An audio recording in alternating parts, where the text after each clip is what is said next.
Uwais Al-Qarni. Pernah dengar nama ini? Uwais Al-Qarni. Pemuda miskin pengembala kambing di negeri Yaman. Padang tandus yang dia tinggal di situ. Yang dia kesampingkan hidupnya untuk ibunya. Untuk ibunya. Tidaklah terucap kalimat satu yang ingin ibunya pengen, kecuali Uwais pasti akan melakukannya. Apapun. Dan ibunya cacat. Apa kata Uwais? Tidak akan pernah terlontar kata dari mulut ibuku, kecuali kan kulakukan yang dia inginkan. Masya Allah. Kalau kita mau bicara ini nih, karena kita mau bicara mautnya orang tua kita, entah mungkin kapan. Ibunya cacat dan dia menomorduakan diri, yang penting orang tuanya dulu. Hingga satu waktu ibunya berkata, wahai Uwais, ibu sudah tua. Andai kematian mendatangi ibu, ada beberapa keinginan yang ibu pengen merasakan keinginan tersebut. Mungkin enggak ya? Apa bu? Katakan. Ibu pengen haji. Bengok, Uwais, ya Allah bu, ini Yaman, Hadramaut, yang sekarang saja pesawat itu bisa 3 jam menuju Saudi itu. 2 jam lebih lah menuju Saudi. Itu Jakarta Surabaya aja deket. Sejam 40 menit paling. Ini lebih jauh lagi. Kebayang berapa ratus kilo, berapa ribu kilo, nggak tahu. Ya baiklah ibu. Kata Uwais, aku tidak pernah menolak permintaan ibuku. Tapi kali ini aku tidak bisa menjawab, karena mikir gimana caranya ini. Ibunya cacat, tinggal jauh, miskin pula dia. Apalagi dia seorang pemuda yang punya penyakit sopak. Ada tanda-tanda putih di bagian badan itu kayak pano besar gitu tuh. Udahlah, terserah gimana nantilah. Yang penting ini nomor 1 dalam hidup ini. Dia beli seekor anak sapi.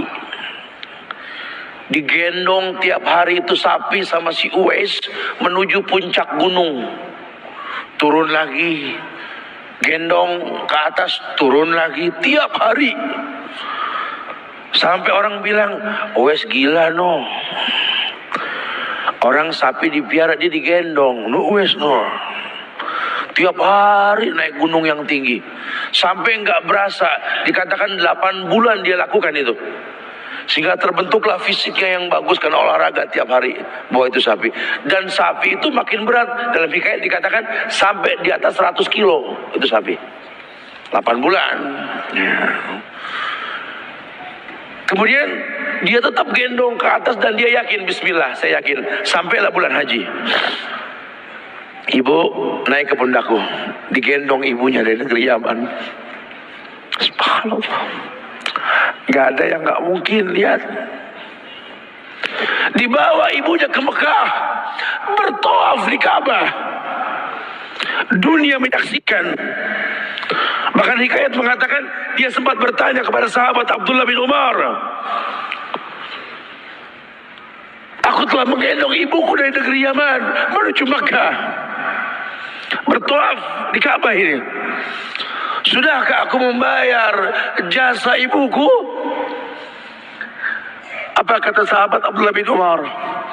Bahkan satu hentakan napas pun ketika melahirkanmu belum terbayar. Bahkan satu hentakan napas pun ketika melahirkanmu belum terbayar. Dia selesaikan tawafnya. Selesai tawaf, dibawa ibunya ke makom Ibrahim untuk sholat 2 rakaat. Selesai sholat, dia angkat tangan, dia berdoa kepada Allah. Ya Allah, ampunkanlah ibuku ya Allah. Ampunkan ibuku ya Allah. Masukkanlah dia ke surgamu ya Allah. Masukkan dia ke surgamu ya Allah. Ibunya berbisik, Uwais, sudahlah, mintalah pada Tuhanmu ampunan untuk dirimu dan sorga untukmu. Wallahi wahai ibu, Allah ampunkan kamu, Allah masukkan kamu ke sorga, cukup untukku ridhomu yang kubutuhkan wahai ibu. Lihat, manusia saleh hasil doa Rabbi habli minas salihin. Lihat, makanya ketika Nabi mengatakan innahu min ahli sama, ini manusia penghuni langit. Umar, Ali, temui Uwais. Karena Uwais itu pernah mau ketemu sama Rasul, nggak ketemu. Uwais izin sama ibunya setelah urusan haji beres, mau ketemu Rasul di Madinah. Kata ibunya, jangan lama-lama nak, ibu menantimu nak. Datang dia ke rumah Rasul, ada Aisyah radhiyallahu anha. Kata Aisyah, Rasul sedang perang, susah kau temui dia. Kapan pulangnya Rasul? Mungkin beberapa hari atau mungkin saya tidak tahu. Sedih banget, wah insya Allah pengen ketemu Rasul di zamannya, nggak ketemu. Kalau bukan karena ibunya yang berkata, kalau tak ketemui pulanglah ke ibumu. Karena ibunya menanti, mau nggak mau dia tinggalkan itu rumah Rasul. Kalau ibunya nggak ada, mungkin dia tongkrongi itu. Dia ingat ibunya menanti, dia tidak ingin orang tuanya mengeluh. Lihat, maka ketika ibunya meninggal, dia baru bisa keluar mengikuti rombongan Yaman ke Syam. Disitulah dia berjumpa dengan Umar ibn Khattab. Rombongan Yaman, betul. Kata Umar, apakah ada seorang pemuda di antara kalian yang bernama Uwais? Belongo dong Uwais. Saya khalifah saya. Umar ngelihat ada tanda putih di bagian lengannya. Kenapa? Karena ketika dia berdoa minta yang terbaik buat ibunya, penyakit sopaknya hilang.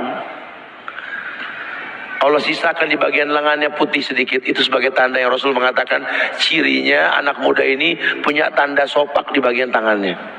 Masya Allah. Kamu Uwais, ya Rasul pernah kirim salam, kamu tuh penghuni langit. Shh, jaga wahai lisan khalifah, jangan orang ada yang tahu siapa saya. Mohonkan istighfar kepada Allah buat kami. Wahai khalifah, kau yang lebih layak untuk beristighfar untukku. Manusia biasa, tidak. Rasul merekomendasikan kamu. Berdoalah pada Allah untuk kami baik.